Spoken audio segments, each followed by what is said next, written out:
When you see a soldier or a veteran, don't say thank you for your service. Say, I'm grateful you are back and sorry you had to go and hope you don't have to go again. When you see a vet, tell him you are glad that he or she made it back and you are sorry he or she had to go, and we hope that he's okay.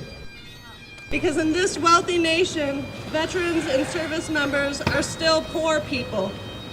Despite the enormous profits flowing through the military-industrial complex to executives and shareholders, service members remain underpaid, and the VA healthcare remains understaffed and underfunded. Yep. Because prioritizing militarism instead of diplomacy harms those who fight, and worst of all, civilian populations, including children and elderly, wherever we send our troops, or just our weapons. Yes.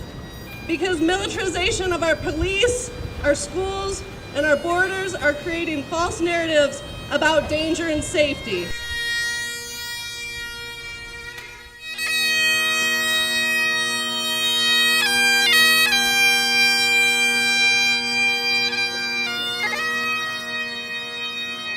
My years of nonviolence resistance and acts of conscience have their roots in my Christian baptismal promise to renounce and resist evil, and in the public witness of my religious vows as a Catholic sister.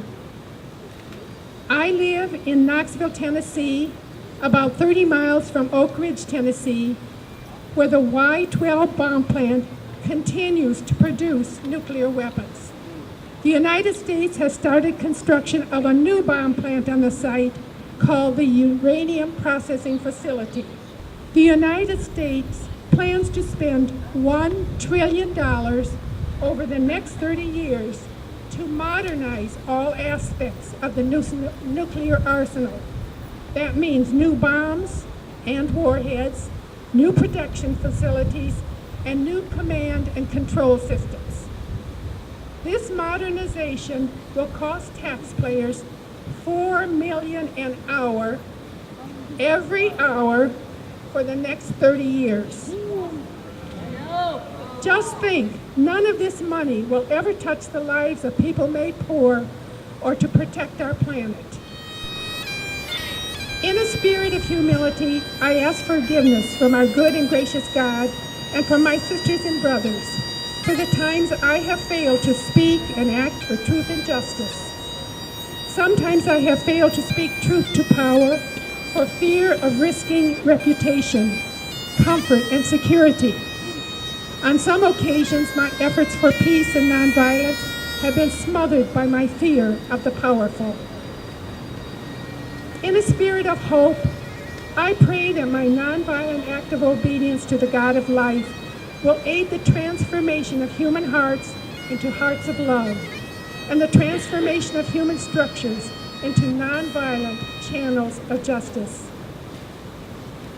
It is my prayerful hope that the nonviolent energy of each person gathered here and all people around the world would one day ensure the gift of life and existence for all people and the planet.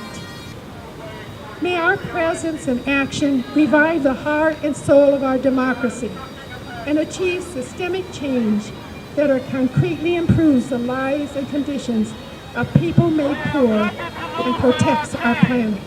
We have nothing to lose but our change. It is morally indefensible to profit from perpetual war. We have the right to protect our communities from the ravages and weapons of war. We demand an end to military aggression and warmongering.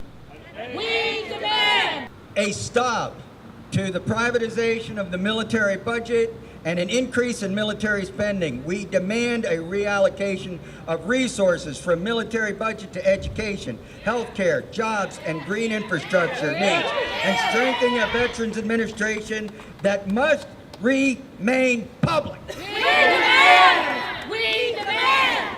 We demand! We demand a ban on assault rifles and a ban on the easy access to firearms that has led to the increased militarization and weaponization of our communities. We demand! We demand! We demand! We demand the demilitarization of our communities on the border and the interior. This includes ending federal programs to send military equipment into local and state communities and ceasing the call to build a wall at the U.S.-Mexico border. We demand! We demand! We demand!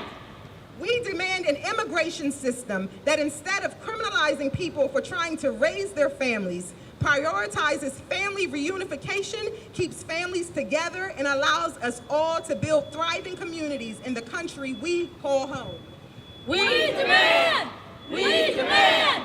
We demand! Oh, these guns are killing our babies, and it's gone on far too long. Said it's gone on far too long. I tell you, it's gone on far too long. Oh, these guns are killing our babies, and it's gone on far too long. And we won't be silent anymore.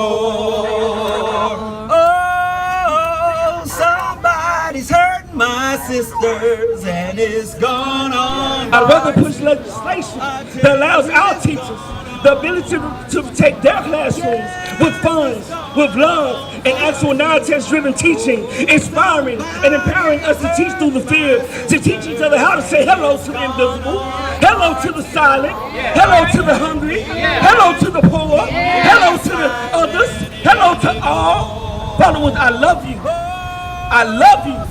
And to say, we love you, students, more than we love these guns.